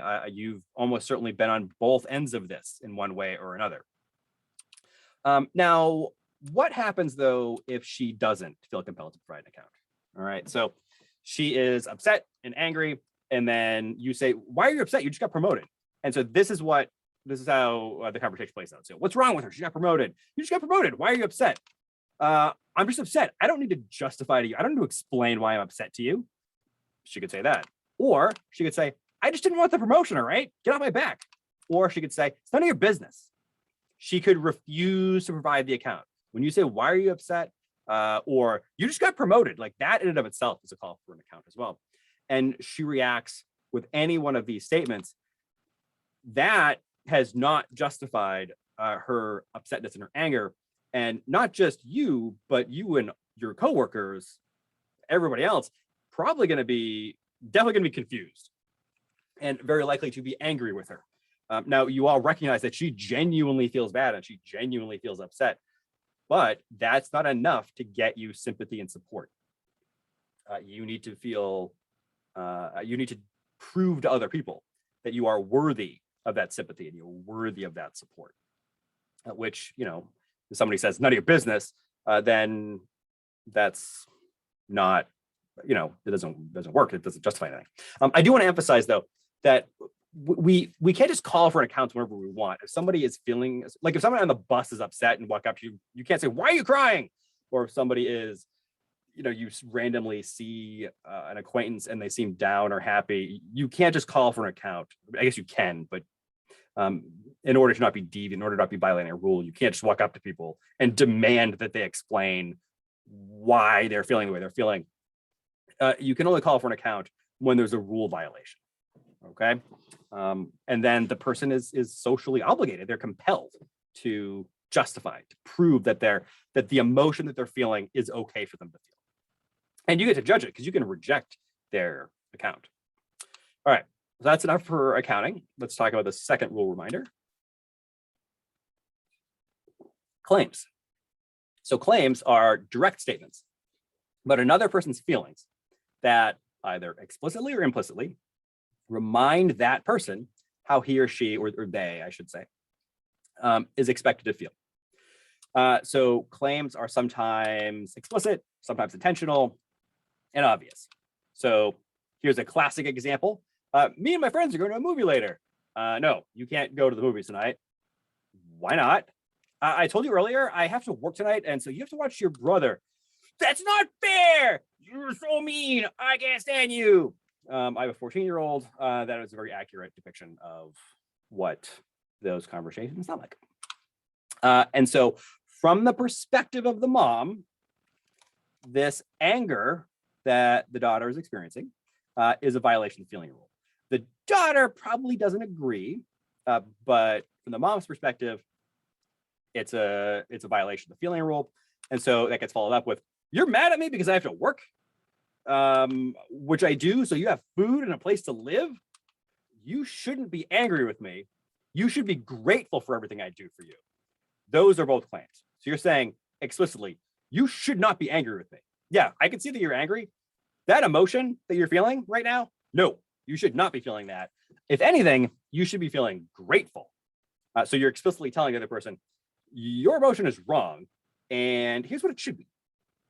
I think we've all, if you are a parent, you've had this conversation on one side of it, and I think probably everybody has had some version of this conversation as the kid. It's weird for me to now be on the other side of this, and I had a conversation like this today, and it's so frustrating. Yeah, but anyway, but it was just as frustrating for me. It was on the other end. So I don't know. But so these are direct statements like, your feelings are wrong, right? Like, you shouldn't be angry, or you need to calm down, or you need to get control of yourself, things like that. Those are claims. We can think about a couple and an argument. So he's angry, and she is saying, I can't believe you're angry with me. So for her, his anger is a violation of the feeling rule. Not for him necessarily, but for her it is. You shouldn't be angry with me. You should be ashamed of yourself. If anything, I should be angry with you. Those are all claims. They're direct statements about what the other person is feeling and how what they're feeling is wrong. They don't all have to be about anger, though. Claims don't always have to be telling people that they're bad or that they're not appreciative or that they lack gratitude. We can make claims in other situations too to be reassuring and supportive. So this is something people say all the time, and it breaks my heart when they do. So when someone's upset and they say, oh, I don't know why I'm acting like this. So to her, she's violating a feeling rule. So she's saying, I don't know why I'm acting like this, and she's sad. So she is saying like she shouldn't be feeling the way she's feeling. I'm wrong to be feeling this way. I don't know why I'm acting like this. It doesn't make sense. Blah blah. I'm sorry for getting upset. And then so she's embarrassed. She's embarrassed for getting upset. She's feeling sad, and then she's embarrassed about feeling sad. So to her, she's violating a rule. And so she's making a claim here. She's saying, I should not be upset. And then he's responding with, please don't apologize. You've had a hard day. You have every right to cry. And those are all claims, right? They're all claims in response. No, yeah, it's fine that you're feeling upset. Yeah, you're crying. It makes sense you're crying. You've had a difficult day. You don't have to feel bad about feeling upset. So these claims right here are supposed to reassure her that she doesn't need to feel embarrassed. So for her, feeling sad is a violation of the feeling rule. For him, it's not. For him, this sadness is not the violation of the feeling rule. For him, the violation is right here. And he's not punishing her for it. He's trying to reassure her that no, you don't need to feel embarrassed about the fact that you feel sad, because you have every right to feel sad. Just that term. I mean, if you ever used that or had somebody say that to you, you have every right to feel sad, or you have every right to cry. At a certain level, it is reassuring and it is a helpful thing to say. But there's this weird, if you think about it long enough, telling somebody that they have the right to cry is the right to be upset implies that there are times when people don't, which again makes sense given what we're talking about. The idea that, yeah, sometimes it's appropriate to be upset and sometimes it's not, and you need to be able to explain it. So here he is making claims not because he is mad at her or frustrated with her or because she's angry or something. No, he's trying to be reassuring. He's trying to make her feel better, right? This is the best kind of claim, when people do it to help each other and make each other feel better. That's good. So again, to him, the embarrassment and shame violate the rule, but the sadness doesn't. Okay, so those are explicit claims, but sometimes claims are implicit, unintentional, and hidden. So the examples we just talked about are pretty blatant. They're pretty clear. But there are also lots of times where claims are not so clear, are nowhere near as clear, and we don't even realize we're making them, and we don't even realize when they're being made of us, right? So here's an example. So two friends walking, and one said to the other, I just got back from the doctor's, I'm pregnant. That immediately is going to spark, it's almost like a script. Well, no, it is a script. This other person, her friend, assuming this isn't like an intimate close friend, this would play out differently if these two were very, very close friends. But if this is, not a close friend, but just a normal friend or an acquaintance or a coworker or something, this person is going to say some version of congratulations or you must be so happy. Those are both claims. Now, at this point, there has been no violation of the feeling rule. But the fact that she is saying congratulations and you must be so happy still sends the clear signal that this other woman who's pregnant is expected to act as if she's excited. So there's no violation of the rule here, but the feeling rule is still reinforced. So there's no violation. But there's this preemptive. Oh, you're pregnant? Guess what? You're supposed to be excited. You're supposed to be happy. That's what I expect of you. Does she intentionally communicate that? Is she trying to tell this other person, hey, you better not be anything other than excited right now? No, she doesn't want to say that. She's assuming that this woman is probably happy and excited that she's pregnant. But does she know that this woman is excited and happy that she's pregnant? No, she does not. People aren't always excited and happy when they're pregnant. But before there's any opportunity for her to express anything other than happiness, the other person is almost certainly going to say, congratulations, or you must be so happy, which is not something that's bad.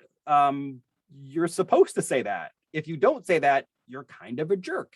So it can be a kind of a weird situation to navigate. So statements like congratulations, we don't mean them like this. We don't intend them like this.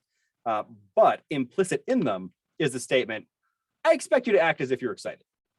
So as you say to somebody, you must be so happy. You are implicitly, not intentionally saying, I expect you to act as if you're happy. Because why else would you say it? Like, you must be so happy. Thanks for informing me of how I am feeling right now. No, I mean, like, but you don't say it like that. You don't say like, oh, you must be so happy. Like, you must be. So like, oh, you must be so happy. Like, share in their joy. But you are also, without realizing it and unintentionally, subtly reinforcing the expectation that this person is supposed to feel excited. This person is supposed to feel happy. I just got back from the doctors. I'm pregnant. Congratulations. You must be so happy. The expression of excitement there. But we don't actually know what she's really feeling.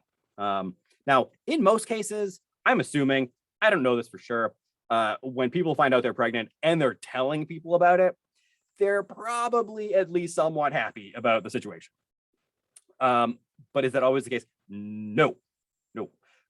But still, if someone isn't happy, they're going to get a lot of people shouting congratulations at them and saying things like, you must be so happy and this is so wonderful and blah, blah, blah. And if you're not already happy with it, you're going to feel even worse because then you have to pretend to be happy. You have to suppress your other emotions. Because yeah, again, we can't know for sure. And so this poses problems. This could be difficult because there is a social script in operation here. And I say this is sometimes difficult because we usually don't think about it, right? We should probably think about these things more, but we just mindlessly follow the social script. But like when someone says that, well, I just hit myself in the head. That was, I'm so tired. I need a nap after this. So when someone tells you that they're pregnant or engaged or whatever, there are feeling roles imposed on you. Like you're supposed to act happy. If somebody says, I just got married, I just got engaged, and you're like, I'm so sorry. And you act all sad or not excited, you're kind of a jerk because that's a feeling rule that's imposed on you. You're supposed to act excited. And there are things that you're supposed to say and do. In this case, you're supposed to say things like congratulations. So someone says, I just got back to the doctors, I'm pregnant. You say, congratulations, you must be so happy. Neither person, but both people rather, are expected to act excited here. But who knows? Maybe neither of them are. Maybe they both are. Who knows? But what happens? Like we don't. But if someone is, you say congratulations, you must be so happy, and they're acting as if they're happy, but inside they're really upset, or they're scared, or they're really sad, or they're angry, or they're ashamed, which are all things that people can feel when they're pregnant. Having people constantly tell them, congratulations, you must be so happy, this is so wonderful, and so on, is going to take someone who already feels bad, and it's going to make them feel even worse. So we can unintentionally invalidate people. We can unintentionally alienate people and isolate them by virtue of doing the things that we're supposed to do, like congratulate them. So how do we avoid that? How do we avoid invalidating somebody? Well, I don't know. You're still reinforcing the rule. And like, what's your alternative to saying congratulations? Like, okay, so instead of saying congratulations or saying you must be so happy, a friend comes up to you or an acquaintance comes up to you, I just got back from the doctors, I'm pregnant, and they're following the feeling rule by acting as if they're happy. And let's imagine internally she is happy, and you say, oh, is that good? Did you like want to be pregnant, or well, that also violates rules. That violates feeling rules, violates behavioral norms. And so if she was happy before, now she's like, what the hell is wrong with you? Why would you say that to me? You're not supposed to question people, and you're not supposed to tell or imply to somebody that them finding out that they're having a baby is potentially bad. Maybe it is, maybe they're not happy about it, but you're kind of stuck, right? Even if she isn't happy originally about being pregnant, you still look like a jerk, because who says that, right? Again, it would be different if you're close, but that's not what we're talking about here. So you really are obligated to say congratulations and all these different things, which means that if she is upset or sad or scared or embarrassed or shamed or whatever, she is going to have to pretend with you, just like with everybody else, that she is happy, and that's going to make her feel even worse. But if she's happy and you're congratulating her and all that, it's going to make her feel even happier. So, but you're not going to know either way, because either way she's going to pretend like she's excited, and so you'll never really know. And so life is hard, I guess. And so we can think about statements like, I'm pregnant, I just got a promotion, I'm engaged. They're going to go with certain types of claims, even if there's no rule violation. Or again, you must be so happy, I'm so happy for you, this is so exciting. Any one of those claims can go with any of those statements. But as someone who's engaged, always happy about it or always excited about it? No. Are people always happy about getting a promotion or becoming pregnant? No. But those are the claims that we generally make. In the absence of any rule violation, we just say, I got a promotion, I'm so happy for you. You must be so happy, this is so exciting, congratulations, blah, blah. So they all reinforce the rule. I just got laid off, I'm getting divorced, my father just died. Tend to be paired with, you must be so upset, or I'm so sorry, or I'm here for you. Is everyone who got laid off sad about it? No. Is everyone who's divorced sad about it? Hell no. Is everybody whose parent died devastated by it? No. We assume people are going to feel these things, and so we make these unintentional claims. And we just do. Either we don't think about it and we just assume that they're feeling the emotion that we expect them to be feeling, or we feel like we have to say that because you can't look at someone and say, did you like your dad? Or are you glad that he's dead? Or are you getting divorced? Oh, did your marriage suck and you hated it and now you're glad you're getting out of it? Is that like a thing? Or are you pregnant and but I thought you said you didn't want to have kids, it seems like a disaster. You really can't say that stuff for the most part, so we're stuck with making these claims. We kind of have to, which again is alienating and isolating for people whose feelings are not aligned with the rule. There are circumstances where it is okay to violate these kinds of rules as the person who's in the position to make the claim. So if it's a close friend, if it's your therapist or you're someone's therapist or a family member, or just anybody that you have an intimate connection with, you could imagine a conversation going like this. I just got back from the doctors, I'm pregnant. And then response, okay, I remember you saying a while ago that you weren't sure if you wanted to have kids. How were you feeling about being pregnant? And then that's an okay question to ask if you're emotionally close enough to the person, if you know the person well enough. And then the conversation can move forward based on her response, right? If she says, oh, I'm really excited about it, this is great. Yeah, I know I was doubtful before. Or yeah, I'm really scared, but I'm also really happy. Thank you for asking. Or maybe you ask how you're feeling about being pregnant and she breaks down crying because you're the first person who's picked up on the fact that she's not happy about it. You're the first person who's let her express something. But again, that only really works in situations where you're close enough to someone, right? Otherwise, it's weird to ask somebody if they're angry or disappointed or sad about the fact that they're pregnant, even though they might be.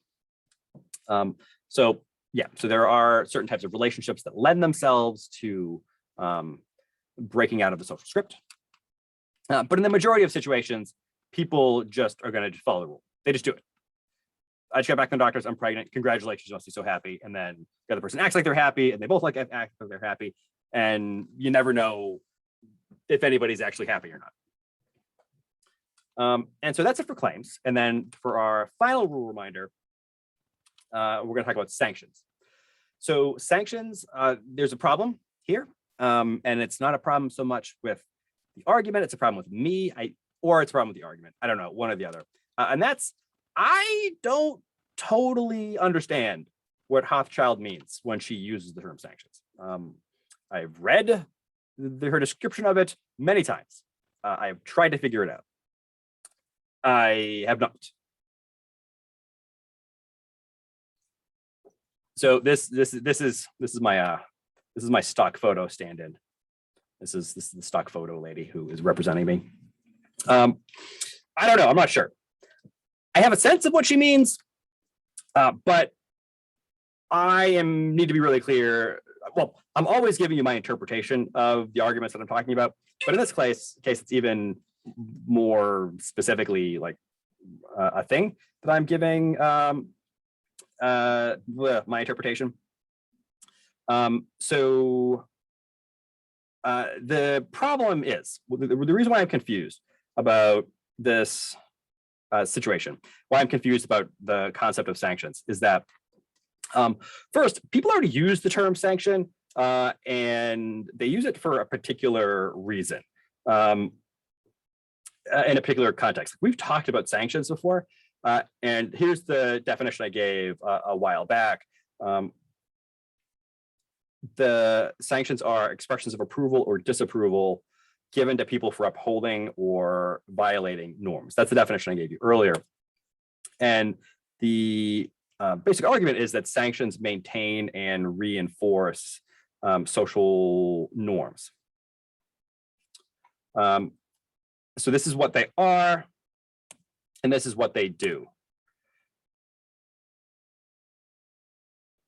But for Hothschild, this definition is a bit too broad, because this definition would include claims and calls for counts. But Hothschild presents those as separate concepts, right? So her concept of sanctions needs to be a bit narrower. And also, Hothschild gives her own definition of the term. Well, she gives this as a partial definition. She doesn't give a full definition. But she writes, we can think of sanctions as forms of ridicule or encouragement that correct feeling and adjust it to conventions. And then the last thing is that she gives some examples of sanctions. And my sense of the examples are that they're not entirely consistent, and that they're not entirely, like as a group, don't imply the same meaning. So I am looking at her examples, the existing use of the word sanctions, her definition of sanctions, all that, and I'm presenting my interpretation of what I think she means. Okay, so forms of ridicule or encouragement that correct feeling and adjust to conventions. includes punishments, but is broader than that, but also includes gentler, friendlier ways of correcting feelings or correcting feelings. And so we can think of sanctions as the consequences that are imposed on people who are perceived to be in violation of a feeling rule. So someone is perceived to be violating a feeling rule, and they're met with some kind of sanction. So some examples, let's start with just like punishment. Punishment is the most obvious kind of example. So one sort of punishment can be the loss of a romantic relationship. So, here we see a couple, he's angry. She perceives that as inappropriate. I can't believe you're angry with me. You shouldn't be angry with me. What you should be is ashamed of yourself. So these are all claims, which can then lead to the statement, we should break up. That's a sanction. That is a person saying, like your emotions are inappropriate and I don't think that they are right. And I'm gonna, act in accordance with the way that I feel about that. And so I don't want to be with you anymore. Right.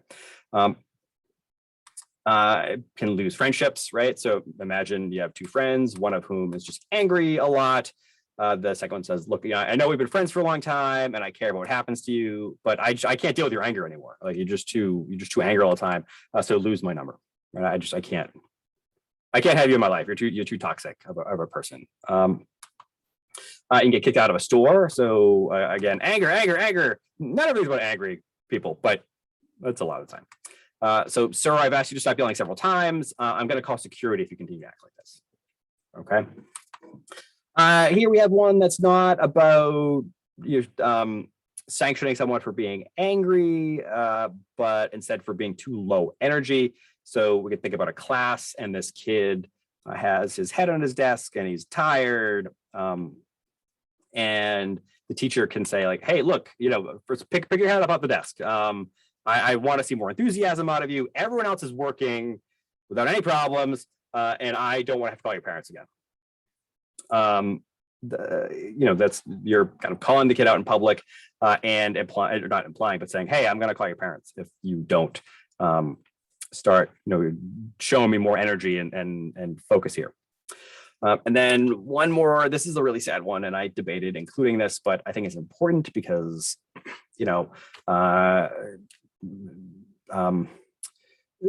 we often sanction people for their emotions in these really abusive ways. And so here is one. Are you crying? I thought you were a man. Men don't cry. Get away from me. I'm so ashamed I can't even look at you. You can imagine a parent or a father saying that to a son. The kid's crying upset, and that's pretty clearly punishing someone for feeling what is perceived to be incorrect. People who are using rule reminders aren't always being helpful here. People who are it's weird to think about it, but if the social norm is that boys don't cry, then this kid is violating a rule. It's a rule that contributes to horrific toxic masculinity, but for some people it is a rule that is in place. So thankfully we're dismantling it, I hope, to a certain extent. If you ever see a young boy or any guy crying and you insult them for crying because they're not manly enough, I'm gonna say you're terrible, and that's you're just a terrible person. So I have more in my head, but this is going to end up on YouTube, and I don't want it to get, just you can swear on YouTube, whatever. I had much angrier words in my head, but whatever. But these are clear sanctions here. One more example, or not one more example. There are some others, because the thing about Hochschild's descriptions, she doesn't tend to focus on things like the anger, like the ones I just talked about. She talks about these subtler sorts of sanctions, and these are the examples that make me confused about what she means. But she talks about situations where people offer like gentle encouragement to correct emotion. This is probably the toughest one to communicate for me, and maybe the toughest one to make sense of. So we can use sanctions to try to help someone, like we think we're helping them. In this case, helping someone process grief. So in this instance, we can imagine a situation where her father, so her daughter's grandfather, dies. And the daughter does not seem like she's grieving. She doesn't seem as upset. And so the mom assumes that the daughter is upset and is keeping her feelings hidden, right? Is either shoving them down or just not showing them or whatever. And so the mom says, I know how close you were with your grandfather. Don't keep those feelings in. Go ahead and let yourself cry. So the mom is saying to the daughter, I know that you have these feelings in you. I'm telling you that it's okay to cry and that you shouldn't leave these feelings in. So the mom is assuming that the daughter is sad. But what if the daughter isn't sad?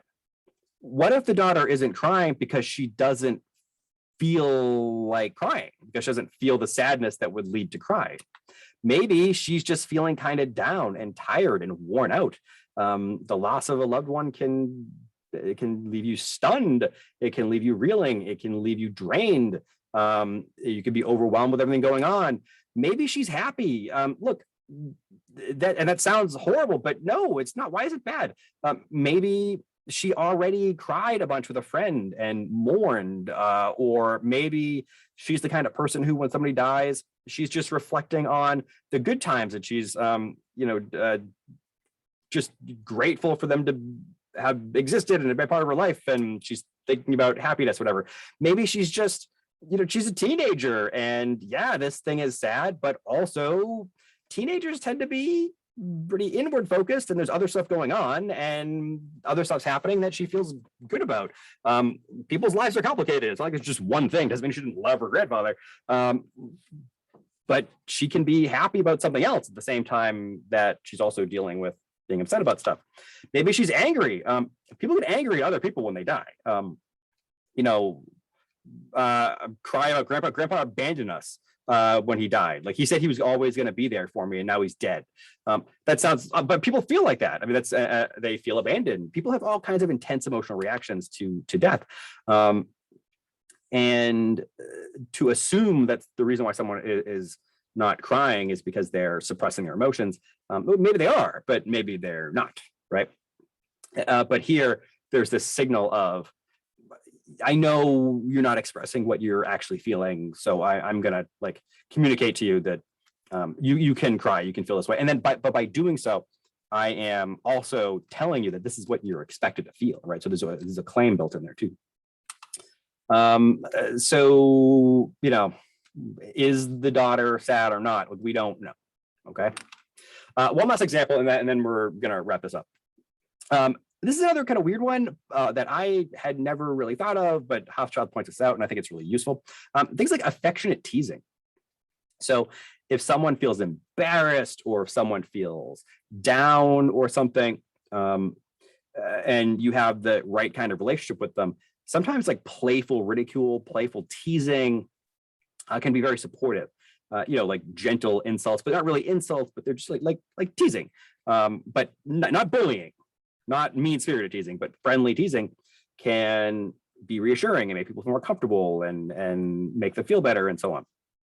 And so she writes about that. She doesn't give too many examples. I wish she gave more explicit ones, but here's what I came up with.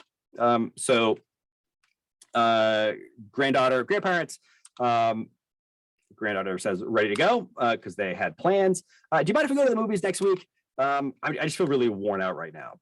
And so the granddaughter responds with, that's fine. It'd be pretty embarrassing to be seen in public with my grandparents anyway. Which, what? Huh?